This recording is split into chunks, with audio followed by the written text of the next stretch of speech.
finalizou a última aula. A gente, assim, deixando claro, isso aqui tudo ainda é introdução ao Mishneh Torah do Maimônides, tá? Tudo aquilo que a gente conversou até a última aula, até os 613 mandamentos que a gente vai trabalhar, mas os 7 mandamentos de Rabanan, tudo isso ainda é introdução ao Mishneh Torah. O Mishneh Torah nós vamos entrar mesmo de cabeça, após tudo isso, quando a gente for entrar no Sefer Hamadá, que é o livro do conhecimento, que já vai ter muitas leis importantes para a nossa vivência, leis de costumes, leis emocionais, algumas dicas, até algumas dicas de saúde do Maimônides para a gente, que era médico. Então, a gente já inicia aqui. Certinho no ponto ali de onde a gente terminou a última aula, que é relembrando que tudo isso é composto por 613 mandamentos, 248 são mitzvot a ser, são mandamentos positivos, faça, e 365 são mandamentos mitzvot lot a ser, ou seja, não faça. Tá? Então, aqui são os mitzvot positivas. Então, assim, é muito extenso, são 248 mandamentos. Então, eu separei ali 30 por aula, senão a gente vai passar a noite toda aqui e não é legal, né? É bom que a gente converse, bata papo sobre as mitzvot. A gente vai basicamente ler e aí a gente vai dar a explicação do que o Maimônides traz sobre essas mitzvot pra gente, tá bom? Porque a gente às vezes pode achar que uma mitzvah está dizendo uma coisa, mas na verdade ela está dizendo outra coisa. Às vezes a mitzvah, ela, no literal, ali no Pshat, parece que ela está significando algo, mas no final de tudo ela está significando outra coisa.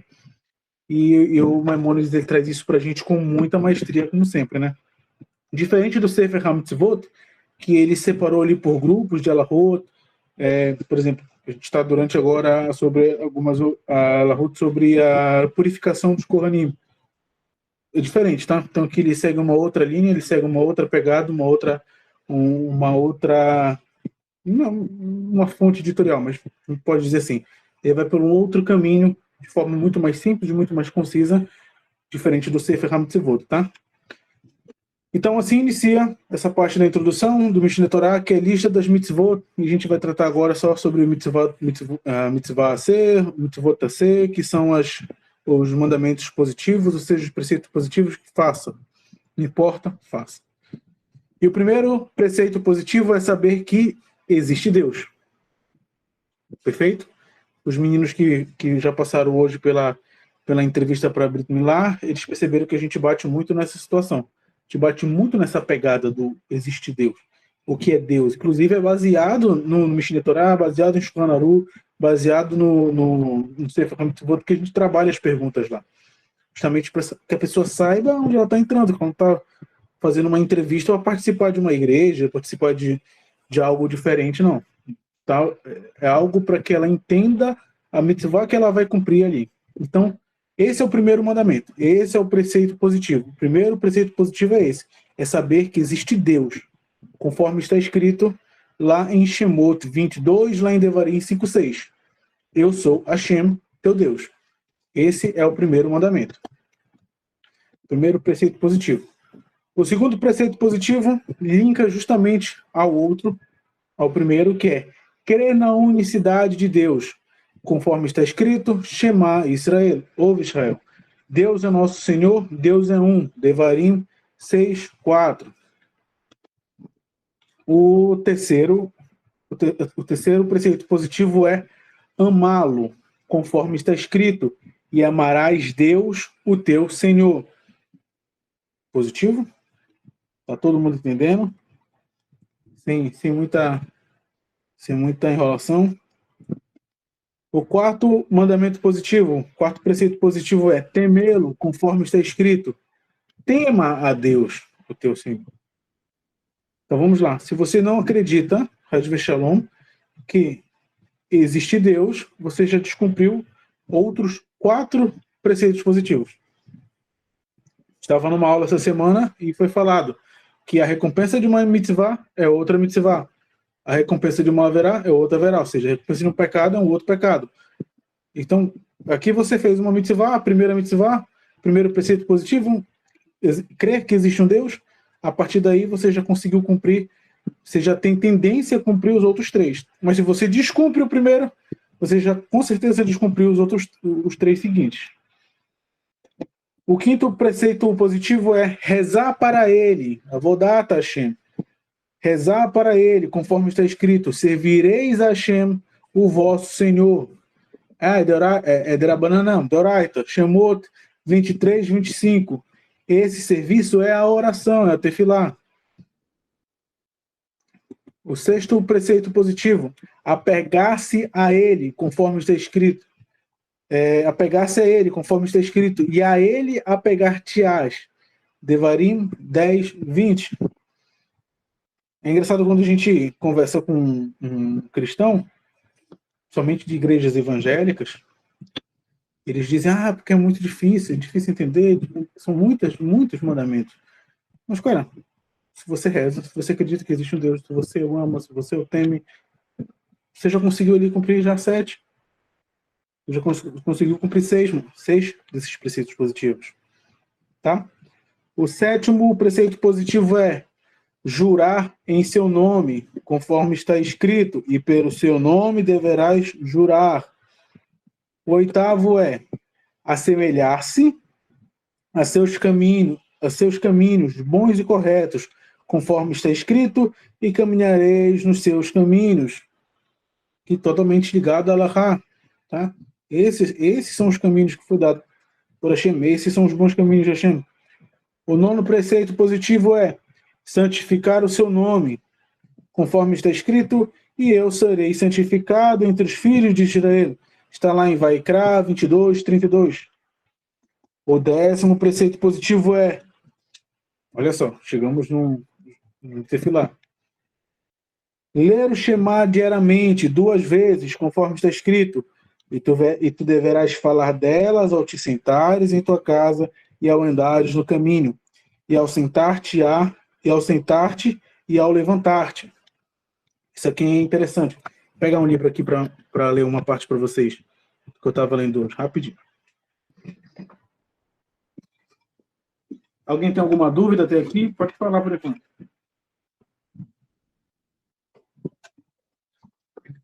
Pode falar, mestre.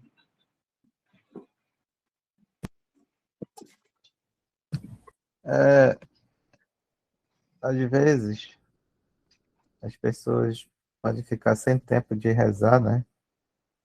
E se tu fizer pelo menos o Shema, cara, de manhã e de noite, e puder fazer a Amidad no meio do dia, e de manhã e no meio do dia, já deu, cara. Tu não deixou de cumprir, sabe? Porque, assim,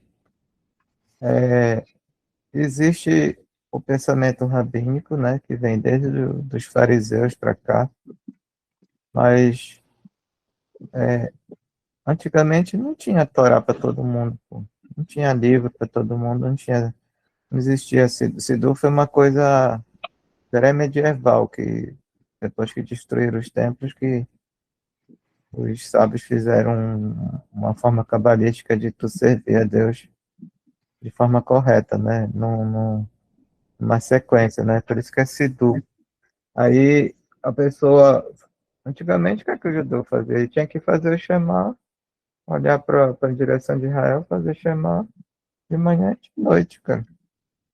Entendeu? Então, o povão não tinha acesso, não tinha todo mundo. Tanto que os Emenitas, quando eles estudavam, coitadinho, isso aí uma vez o Rabino mexicano falou que um dia ele numa yeshiva, ele viu um Yemenita lendo o livro de cabeça para baixo. Ele ficou assim, mas por que tu tá lendo de cabeça para baixo? Aí ele falou, não, porque quando eu estudava com a minha família, só tinha uma Torá. Aí eu ficava do lado oposto. Aí eu aprendi a ler de cabeça para baixo. Olha a carência, cara. Entendeu? Olha a carência. Então, isso, coisa moderna, pô. Imagina antigamente, né? Então, assim, claro que Até porque quem era responsável pela liturgia, pela parte religiosa, pela parte mística, eram os levitas, né? Leviim e os Cohen. Então, assim, clarado, por causa disso não vou rezar, não sou obrigado. Não, não é isso. As coisas foram mudando. A gente foi perdendo os merecimentos por culpa própria mesmo do nosso pecado, mas e aí a responsabilidade foi sendo distribuída para todo mundo. Mas assim, quem está sem tempo, faz um Shema, pô, como tá aí, ó, tá na Torá. Faz um Shema de manhã, de noite, né? Faz a Amidá de manhã, de tarde, pronto, cara. Ah, tu vai fazer só isso? Não, o dia que tu tiver com aquela vontade mesmo de ler o Sidu todinho, pega e lê, pô. Mas não deixa passar em branco, entendeu? É mais ou menos isso que eu quero falar aí.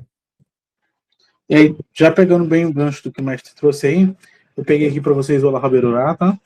Capítulo 1, que vai tratar sobre o comportamento após, o comportamento que o judeu deve ter após ele se levantar pela manhã.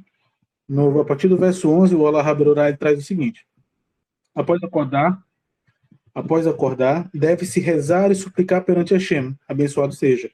Está escrito na Mishnah, no Tratado Menahot 110a, ao que se refere aos sacrifícios, seja muito, seja pouco, o principal que a intenção no coração seja em nome dos céus. E esta também é a regra no que se refere a tefilá. Se aquele que diminui em suas rezas faz assim por motivos de força maior, e por isso não se pode prolongar em suas rezas, ou porque sabe que, se for se prolongar, irá se atrapalhar em sua kavaná, em suas kavanot, é considerado como aquele que se prolongou com ele não é considerado como aquele que se prolongou com as devidas intenções. Mas aí ele traz esse segredo para a gente que o mestre trouxe. Porém, caso os dois possam ter a intenção apropriadas, aquele que se prolonga é preferível.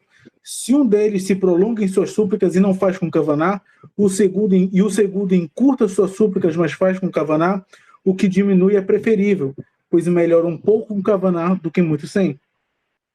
Então, o Rav David Yosef traz aqui? Ele traz, quem não sabe, David Yosef é filho do Ovadia Yosef, tá?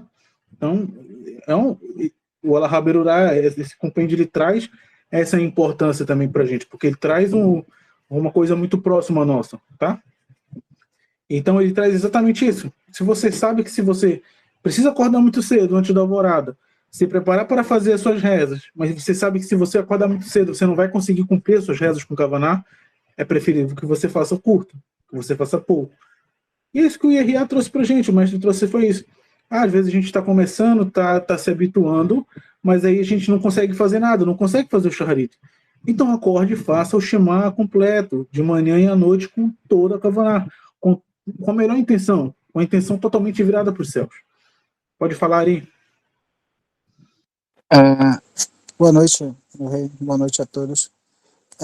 Nessa pegada da Tefilá, do serviço divino, como eu comentei contigo um outro comentário, né, outra vez, que no privado, que a primeira coisa que o sacerdote, o Cohen, fazia ao entrar no templo era lavar as mãos e os pés, né? Antes de qualquer coisa, a gente tem que fazer. Parece banal lavar as mãos daquele jeito, né? Mas, na verdade, para se aproximar do rei, tem que se purificar. Primeiro, essa é a kavaná mais necessária. Eu tenho que saber que eu estou me limpando da impureza, né? Aí depois, eu acho que o Shema, assim, e a Amidá em seguida, com toda a kavaná. Mas para se aproximar do Eterno, tem que as pessoas que estão se aproximando parece que vê como uma montanha, né? O Zohar da Parashá aqui amanhã da aula, a gente vai comentar sobre isso, que quem está se aproximando pensa que está subindo uma montanha para se chegar ao Eterno, mas depois que entende o conceito, já vê como está se chegando à casa do Eterno, né? A casa de Jacó. Acho fantástico esse. Desculpa prolongar. Que isso, amigo, fica à vontade. Mas nada que se faz no hebraico, principalmente, ele é por coincidência, né? Não é à toa que o Shema, ele é o 10º preceito positivo organizado pelo Maimônides, tá bom? Porque se a gente for fazer uma gematria reduzida, vai dar 1, e o Shema é basicamente pra gente... Basicamente é muito feio, né? Mas ele é pra gente fazer essa unificação do nome de Hashem. Então, o 11º preceito positivo é estudar a Torá. Repetir aqui, ó, tá vendo? É estudar a Torá e ensiná-la... Aqui tá errado, tá? Eu vou mandar corrigido para vocês. Mas o 11º preceito positivo é estudar a Torá e ensiná-la, conforme está escrito, e inculcarás nos teus filhos. O 12º preceito positivo é amarrar o tefilim na cabeça, conforme está escrito, e serão como um lembrete entre teus olhos. Mais um preceito positivo de Oraita, lá em Devarim 6:8. Aí vocês já vão perceber que são duas mitzvot separadas. Né? Amarrar o tefilim na cabeça é uma mitzvah, e amarrar o tefilim no braço, conforme está escrito, e atá-los como um sinal na tua mão, é outra mitzvah. Tá? Uma depende da outra, mas são duas mitzvot separadas. E aqui está o 14º mandamento, o mitzvah, preceito positivo, né? Mitzvah AC, que é fazer o tzitzit. Conforme está escrito, façam para eles tzitzit. Está lá em Bar Midbar 15:38. E aí está um ponto, uma questão, tá? O Ala Haberurá vai trazer sobre as leis dos fios, sobre as leis do tzitzit, que não... que se você comprar um tzitzit feito, seja ele por uma pessoa que não seja só uma pessoa que venda somente tzitzit, ou seja, as franjas do talit, você estaria cumprindo essa mitzvah, porque disfarça para eles, né? Mas se a gente for levar ali, é bom que todo mundo aqui aprenda a fazer seu tzitzit. Pode ser que a gente não consiga ter um local para comprar no futuro, às vezes não, e a gente precisa produzir. Será que nós vamos saber fazer os nós? Será que a gente vai conseguir fazer os nós? O Ari ele já se colocou à disposição para fazer, por exemplo, o Mihael. Eu faço também. O David faz. Inclusive, o David fez o Talit Katan dele e está fazendo Talit Gadol, né, David? Pode falar aí. Eu já tô. Hoje eu fiz uma pergunta pro mestre hoje sobre a questão do tzitzit, que eu tô com uma fonte aí para conseguir lã, para tecer o tzitzit pra gente. Baruch Hashem. Mas então, isso para vocês precisam ter noção. Pô, legal, comprei comprei um Talit Gadol Kasher, comprei ele todo de lã, bonitão, sefaradita, aquele brancão, então o cara comprou um rabade, aquele preto e branco, com os tzitziot grossos ali, bonito, com os nós bonitões. Pô, legal, você comprou uma mitzvah. Mas também existe um preceito positivo que é faça, a ser, é uma mitzvah a ser, faça. Pode falar, Isra. Shalom, brachá a todos, tudo bem? Shalom. Aí, no caso, o pessoal está fazendo, o que você falou, passou a fazer o tzitzit, né? Achei interessante o que você falou aí, mas você sabe que existe várias formas de tzitzit, né? O Sfaradi, o Ashkenazi, e a forma de não misturar também os materiais, né? O lã com linho, essas coisas assim, né? Correto? Correto. Até peguei aqui o meu para mostrar para vocês. A gente Isso. geralmente compra o tzitziot, ele vem aquela amarração lá que dá os 613, né, a gematrazinha. Eu acho que vai dar para ver. Eu tenho uma preferência pelos fios mais grossos, tá? Esse aqui foi eu comprei os fios e fiz os meus tzitziot. E eu não sei se dá para ver aí, mas eu faço os nós do Arizal, tá? Que tem a gemátria do tetragrama. Então a gente tem Yod, 10, com as pontas para fora, Re, 5 com as pontas para fora, Vav, 6 com as pontas para fora, e Re, tá? Com as pontas para fora. Isso aqui é a amarração do Arizal. Eu vou mandar lá no grupo também, sem que finalizar a aula, um site, o Petil Terrelet, que vende Terrelet lá de Israel, e lá eles ensinam a fazer todas as amarrações, inclusive a amarração 7, 7 10, 7 do Maimônides, a amarração do Rashi, e por aí vai. Mas isso que o Ezra trouxe é verdade. Existem vários tipos de amarrar o tzitzit. Não é só o convencional que a gente conhece, não. Obrigado, Ezra. Eu quero E aí que a você gente faça vem um sefaradi para mim. Faço. Faço sim. O Ari faz também. Pode falar, Alex. Shalom. Shalom. A minha dúvida, na verdade, é sobre essa questão do mínimo de serviço, né, de reza. Por exemplo, a pessoa que ela também não tem tanto tempo, às vezes acorda atrasada por conta do trabalho e outras atividades. Na questão de rezar o Shema, é o Shema completo, né? Não é só o trecho ali do início, não, né? Assim, o Tratado do Berahot, os primeiros capítulos vão tratar somente sobre isso na Mishnah, tá? Sobre a recitação do Shema. Mas, basicamente, são fazer as Brahot do início do Shema, fazer o Shema completo e Brahá do final. E aí tem Não, eu me refiro a esse mínimo que o Dr. Shinkai estava explicando, que a pessoa não, se ela não tem tempo de fazer todo, aí quando fala fazer o Shema, é o Shema completo, né? No caso, só o Shema, mas completo. Só que a Mishnah vai trazer no Tratado do Berahot que você só faz o Shema completo se você fizer a Brahá antes do Shema e as duas Brahá depois do Shema. Isso pela manhã. Pela noite são duas Brahá, entendeu? Pela noite são duas Brahot, pela noite do Shema e duas após o Shema. Aí você cumpre a mitzvah completa de fazer o mínimo aí do Shema.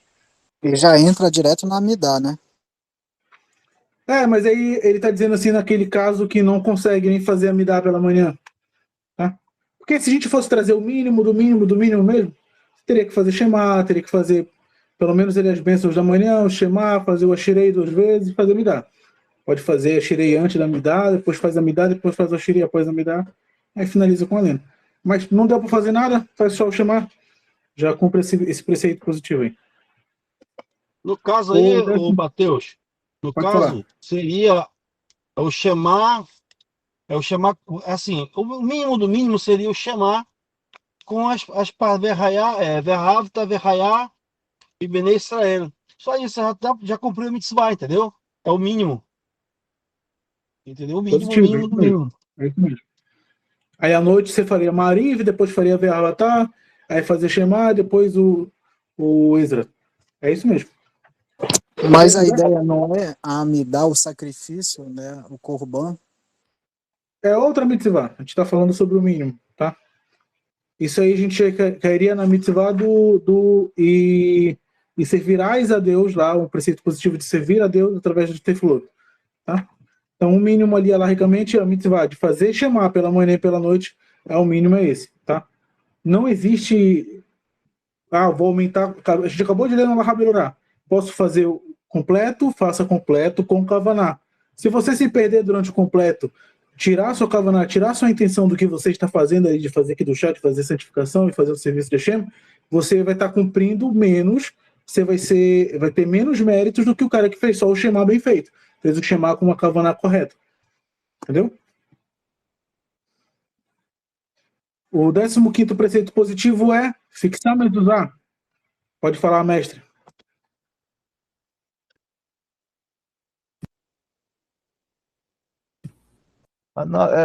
Essa antes de entrar da parte da mezuzá, o que, como eu estava falando lá das Alexerritá, né?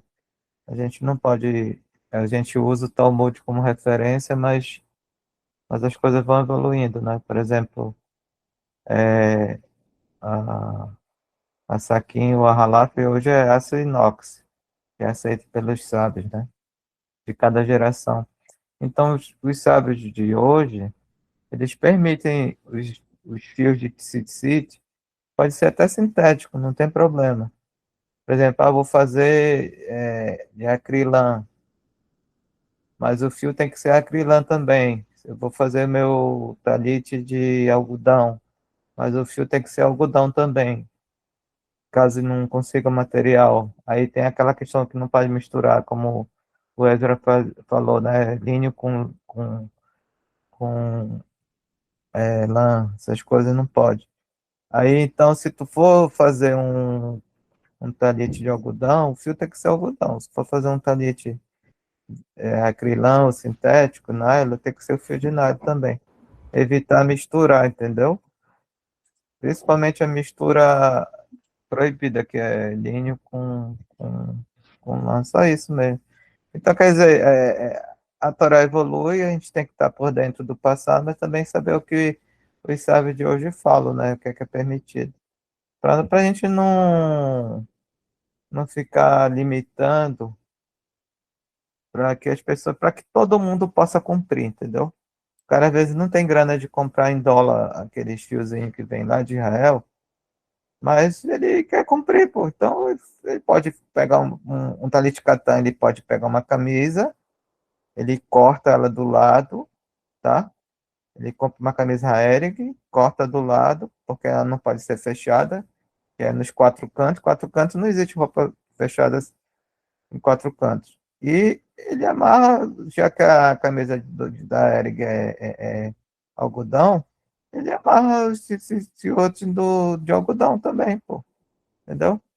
Não pode fazer presepada, pegar um fio azul que não tem a coloração feita pelo aquele molusco lá e querer inventar. Já tu não tem esse fio tingido pelo molusco, então faz os quatro fios mesmo branco. Aí, eu não tenho dinheiro para comprar, então corta uma camisa aérea e põe algodão também na, na, na, no de algodão também, entendeu? Então, e respeitando os nós aí, que o Matheus e o Ari podiam até colocar aí os tipos com foto, né? Um vídeo, ou vocês mesmos fazerem um tutorial aí, cara. O negócio é divulgar aí, disseminar a informação, né? Eu vou colocar lá no grupo depois dos nós, que tem lá no Petit Terreira. E aí eu também fico disposto, se vocês quiserem marcar um dia, a gente pode marcar um dia para sentar e eu ensinar os nós do Arisa para vocês. Quero aprender, Matheus. Vamos fazer também Bora City, ó. marcar. Bora E marcar. a questão que você falou no início aí da mitzvah do tefilim, que é separado, eu rezava na Shell lá no Rio, tinha um judeu lá que não tinha os braços. Eu perguntei pro Rabino, como é que faz para colocar tefilim nesse homem? Aí ele falou assim, o da cabeça é uma mitzvah separada, pode colocar. Aí eu coloquei o tefilim na cabeça dele, não sabe. Aí na época, né, eu era muito novo, não sabia, eu tinha 16, 17 anos na época. Eu não sabia, né? Então, agora que a gente voltando a esse assunto aí, a mitzvah dos tefilins são separadas mesmo. Só para dar esse adendo aí que o Matheus falou, foi muito bom, hein? É importante. É importante ter essa ideia aí, porque quando a gente conhece realmente o que tem que se fazer, a gente geralmente faz da forma correta. A gente não inventa muita coisa, não. Isso é interessante, muito importante. E aí, como eu falei, fico à disposição. O David e o Eduardo também podem botar um site lá no grupo que custa R$ 70 os fios grossos de lã do tecido barato, chega rápido, dá para ajudar uma galera, dividir o frete. Eles são bons mesmo, mais barato do que lá no Resgate, que está 90. Então é bom de comprar lá nesse local. Eu tenho um Talit Katan com os fios grossos e o Talit Gadol, todos eu adquiri lá. Muito bom mesmo. A gente já traz aqui o preceito positivo de fixar mezuzá. Só que olha a diferença, já não está escrito para a gente fazer a mezuzá. A nossa mitzvah é fixar a mezuzá, tá? Então é um preceito positivo fixar mezuzá nas portas. Nas portas e nos batentes, tá? Fixará a mezuzá conforme está escrito e as escreverás nos umbrais da tua casa, lá em Devarim 6:9. Preceito positivo 16 é reunir as pessoas no segundo dia de Sukkot, depois do final de cada ano sabático, para ouvirem a leitura de trechos da Torá, o Halel, no caso, conforme está escrito, reúna o povo. Isso tudo são mitzvot que a gente, às vezes, vivendo em Mateus, comunidade, a gente acaba cumprindo. Mateus, Pode falar. voltando ao assunto aí, diz aí para mim, se tem no hebraico, portas. Porque assim, nas vossas. Tem algumas traduções, né? Português é errado, mas eu gosto de ver no hebraico. Se são portas ou casas. Porque assim, Nos umbrais. se são casas nas tuas portas e nos teus portões, então são mais de uma vez os outros, Sim, não é verdade? Então eu sim, são queria nos ver no umbrais. hebraico se você tem como decifrar isso para mim, porque foi uma pessoa que me No, perguntou. Eu queria ver isso na Lahá, entendeu?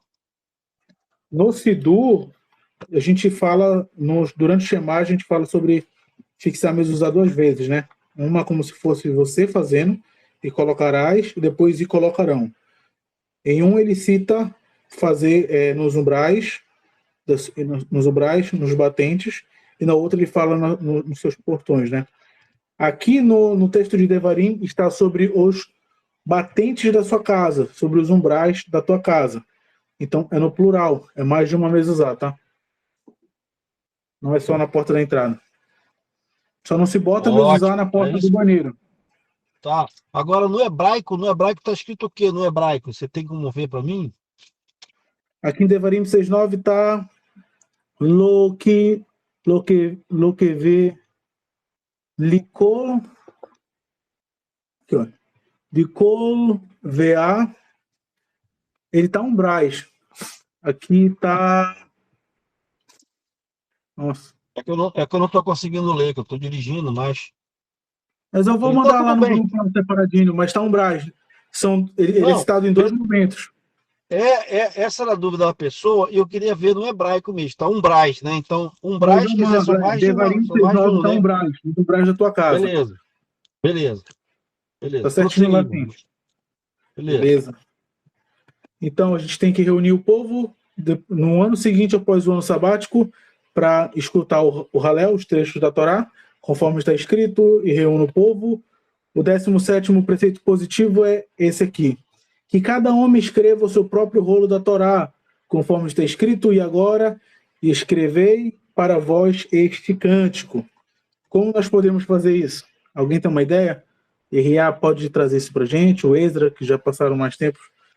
Como que cada ser humano pode escrever um rolo de Torá? Cada judeu.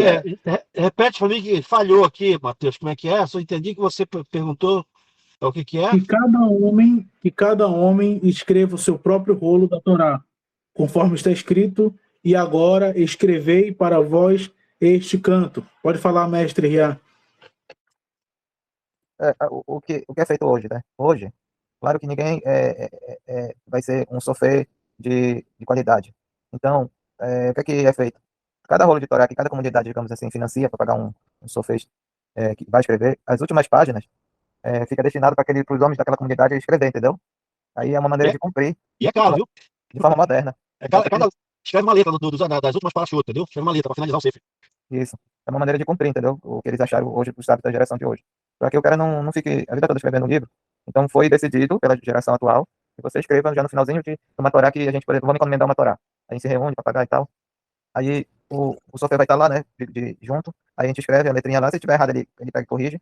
Né, que por isso que ele tem aquele material todo de aquela gilete, toda aquela lâmina. Você sabe como é que ele fez? Eu fiz lá na sinagoga, fazia lá na sinagoga. Eu não sei escrever no sefer, mas ele escrevia, a gente pegava no braço dele, como se fosse transferindo, né? E ele escrevia no sefer Torá as letras, entendeu? Você pagava para você escrever, entendeu? Eu fazia isso lá, na sinagoga do Rio. Como o Edson e o Ezra e o Ria trouxe, é exatamente isso. Alguns sofrer, eles tipo, delimitam ali como se fosse um livro de caligrafia, e a pessoa só faz por cima, outros pedem para a pessoa tocar, ou então outros deixam escrever lá e depois eles vão corrigindo. É a forma que se tem hoje de cumprir esse preceito positivo. O 18º é: todo rei de Israel deve escrever um rolo de Torá para si mesmo, em adição àquele que cada pessoa está preceituada a escrever. Ou seja, o rei ele precisa ter duas Torá, conforme está escrito, e ele deverá escrever para si a duplicação desta Torá. Beleza? O 19º é que eu digo, são 248 a ser. Aqui, acho que ninguém é descendente de Davi Amélia vai se tornar rei. Então, esse não tem como nós fazermos. E é isso, não é pra gente. Da mesma forma, quando a gente chegar aqui nos preceitos para os Koranim, a gente não vai conseguir. Porque ninguém aqui vai ser Cohen. Que dirá um Cohen Gadol, né? O 19º: recitar a Birkat Amazon, bênção de graças após as refeições, conforme está escrito, e comerás, te fartarás, e abençoarás teu Deus, e abençoarás Deus, o teu Deus. Birkat Amazon. E aí a gente vai depois cair lá no futuro, um pouquinho mais para frente, em todas as leis que envolvem o Birkat Amazon, as bênçãos posteriores, as bênçãos anteriores, o Menshalos, tudinho, tá? Mas um preceito, fazer Birkat após as refeições. O 20º. Não, explica direito isso aí, Matheus. Explica direito isso aí também. Porque sobre essa depois vai ter um tratado, né, das beira-frutas, né, após as refeições, né? Isso aqui a gente só está tratando por cima, as mitzvot conforme o Maimonides colocou, mas existe um tratado de Berachá lá no Mishnah, que ele também aqui no Sefer Hamadá mais na frente, ele vai tratar sobre isso separadinho. A aula hoje mesmo é só pra gente passar mesmo por cima. Mas não é só fazer o Birkat Hamazon. Não se faz o Birkat Hamazon em todas as refeições, mas o Maimonides ele vai explicar isso mais pra frente. Então, a 20ª é fazer o Birkat Hamazon, e a 19ª é bendizer a Deus, fazer o Birkat Hamazon após as refeições. A 20ª é construir uma casa escolhida para Deus, o santuário, conforme está escrito, e me construíram um santuário, Shemot 25:8. Isso cairia em construir uma sinagoga, por exemplo, um Beit Midrash, uma Yeshivá. Aí eu gostaria que o RA e o Edson também se pronunciassem. Se isso também cairia, ou isso se trabalharia somente para mim, em Beit HaMikdash. Pode falar alguns dois. O Talmud vai chamar as sinagogas de pequenos templos, né? Pequenos Beit HaMikdash. Então, isso é uma analogia boa para isso também. Que a gente pode trazer também dentro do... O Rabino Labil Wolf, ele traz no livro Kabbalah Prática. Estava lendo aqui que eu não lembro direito o nome desse rabino. Ele traz no livro Kabbalah Prática que a gente consegue também cumprir essa mitzvah, isso com uma visão um pouco mais mística, não tão literal, quando nós montamos a mesa de Shabbat. Então, quando nós montamos a mesa de Shabbat, nós estamos construindo um santuário para Hashem, nos santificando, preparando aquele local para fazer eu ia falar sobre isso, sobre essa santificação na nossa mesa, quando a gente faz a mesa de Shabbat, faz a mesa para fazer até estudos de Torá, ela é uma santificação do templo. E a questão da sinagoga, de construirmos uma sinagoga, tem outras questões, Mateus. A gente pode fazer uma sinagoga sim, tem essa mitzvah de fazer sinagoga, mas a gente não pode construir nada igual ao Beit HaMikdash. Nenhuma menorá pode ser, nenhuma menorá pode ser igual, pode ser perfeita, nenhum lavabo pode ser perfeito. Então, quando não tem um Beit HaMikdash, a gente pode sim fazer a mitzvah de fazer uma construção, uma comunidade, construir uma sinagoga, mas não pode ter essa questão. Mas eu acho que isso é mais para frente, né? Não, mas foi bom você ter citado isso aí também, porque a gente não pode construir nada igual ao do Beit HaMikdash. Na verdade, a Alaha, ela vai dizer, o Maimonides, ele vai trazer isso também dentro do Mishneh Torah, mas na frente a gente vai aprender o que você falou. Nós não podemos construir nada igual era no Mishkan, tá? Então, como era no Beit HaMikdash, a gente pode fazer tanto que as menorot que o Instituto do Templo faz hoje para a reconstrução do terceiro templo, elas são baseadas justamente nas do segundo templo, né? Ali no templo de Herodes. Então, a gente não pode construir nada igual ao do Mishkan. Isso que você falou está corretinho. Esse livro aqui que eu falei para vocês, Kabbalah Prática do Labil Wolf, muito bom mesmo, tá? Traz essa visão muito boa. Eu não sei se tem nesse livro aí, mas também tem um costume, eu não sei se é só Ashkenazi ou só Sefaradi, não recordo agora, que tu tem que deixar um pedaço da tua casa mal acabado, entendeu? Por exemplo, pode ser até um pedaço de parede sem cimento, aparecendo os tijolos, ou uma cozinha que tu não completa ela toda, entendeu? Isso aí seria uma referência a essa situação também, em respeito ao que foi destruído, né? É um costume, não estou dizendo que tem que fazer isso. No Birkat Hamazon, se do Sefaradita o completo aqui da Sefer, a gente cita isso, né? Que mesmo que a gente coma, que a gente se alegre, que a gente se farte, a gente não pode esquecer da destruição do templo. Então, é um costume, sim, sefaradita, na verdade, até, de se deixar uma parte da casa incompleta, para que toda vez que você olhe dela, você se lembre que o mundo não está completo sem o Beit HaMikdash e sua casa também não está completa. O 21º é reverenciar este templo, reverenciar este santuário, conforme está escrito, e temereis o meu santuário, lá em Vaikra 19:30.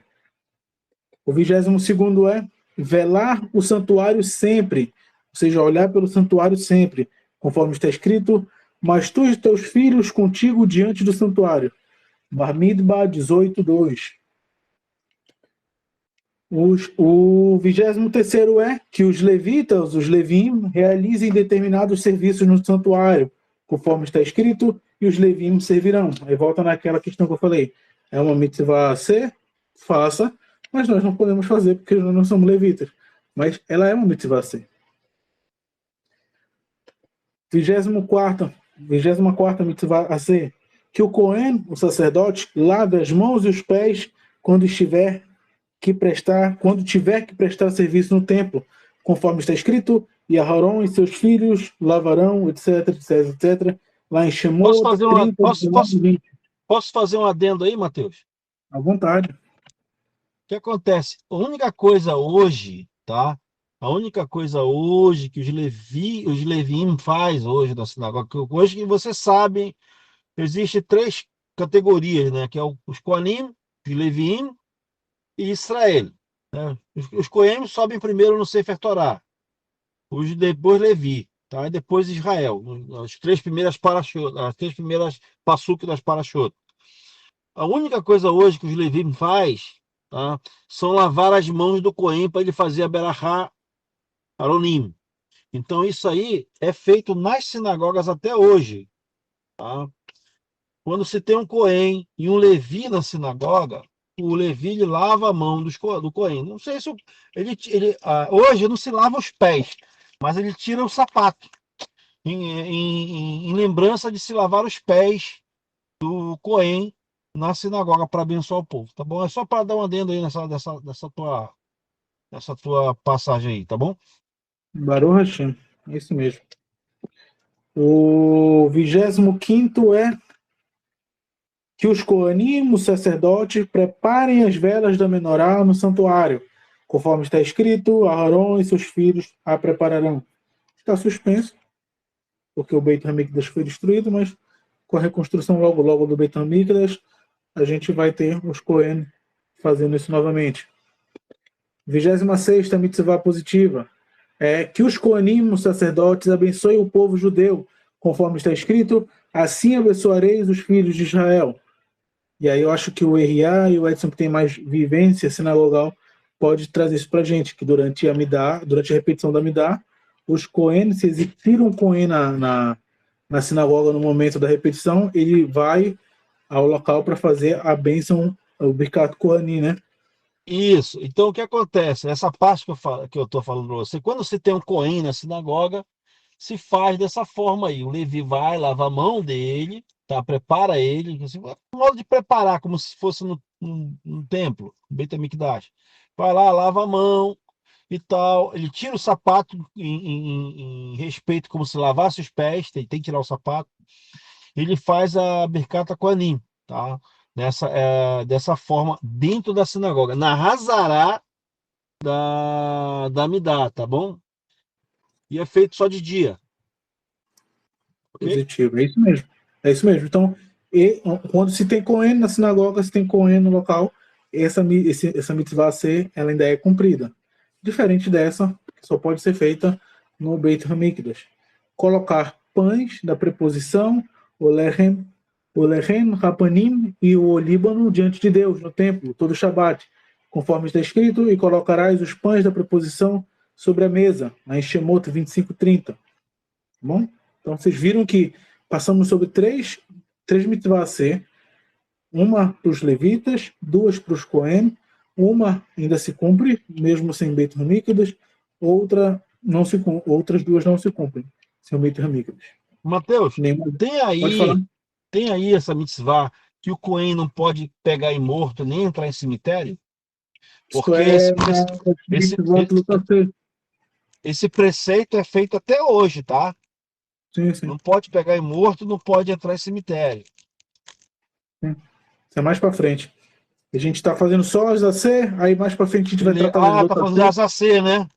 Isso. Aí nas lotas C realmente tem, é colocado isso. Ah, beleza. Desculpa. Fica à vontade. A 28ª, queimar incenso 2 vezes por dia, conforme está escrito, e Aharon queimará sobre ele incenso de especiarias. Esse também somente no Beit HaMikdash, tá? 29º, preparar o fogo sempre aceso do altar, conforme está escrito, um fogo deverá estar permanente aceso sobre o altar. Vaikra 6:6, tá? Mesmo durante o Shabat, o fogo ficava aceso. Eles não acendiam fogo durante o Shabat, eles não aumentavam o fogo durante o Shabat, mas existia toda uma preparação para o Cohen, que o Cohen fazia para que durante o Shabat todo aquele fogo do altar nunca se apagasse também. A mitzvah 30, remover as cinzas do altar diariamente, conforme está escrito, e removerás a cinza. Pode falar, David Benor.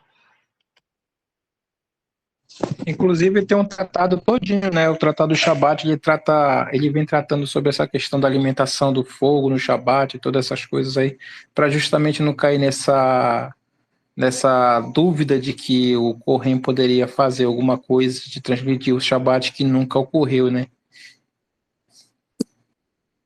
Hasve Shalom, né? Kohen Gadol transgrediu o Shabat. Mas eu já ouvi, assim, é importante o David trazer isso também, porque eu já vi neguinho dizer isso, que ele ia lá abanar o fogo no Shabat. Mamelihá, não pode. Não pode, não pode, não pode. E acabamos aqui. Se ele transgredisse o Shabat, era farelo, mano. Ele levava farelo. Bom, pessoal, eu separei essas 30 mitzvot a ser, tá? Aqui. Na outra aula a gente vai tratar mais de 30 mitzvot a ser. E assim a gente vai até completar as 248 e a gente parte para as 365 luta ser. E aí a gente finaliza essa introdução, se Deus quiser, daqui mais um mês aí, para a gente entrar no Sefer Hamadá, para a gente começar a entrar mais e mais nessa cabecinha do Maimônides, que isso aqui, como a gente aprendeu nas outras aulas, é Mishneh Torah, é a segunda Torá, é a nossa constituição sefaradita daqui que a gente tem que se basear para viver. Entendo quem gosta do Rabat, quem gosta dos Ashkenazitas, dos Hassídicos, de andar com um chapéu de couro cheio de pelo na cabeça, mas não é a nossa pegada, não é a nossa ideia. A gente está aqui buscando resgatar a nossa identidade sefaradita, que é muito importante. Então, eu abro aí para perguntas e comentários.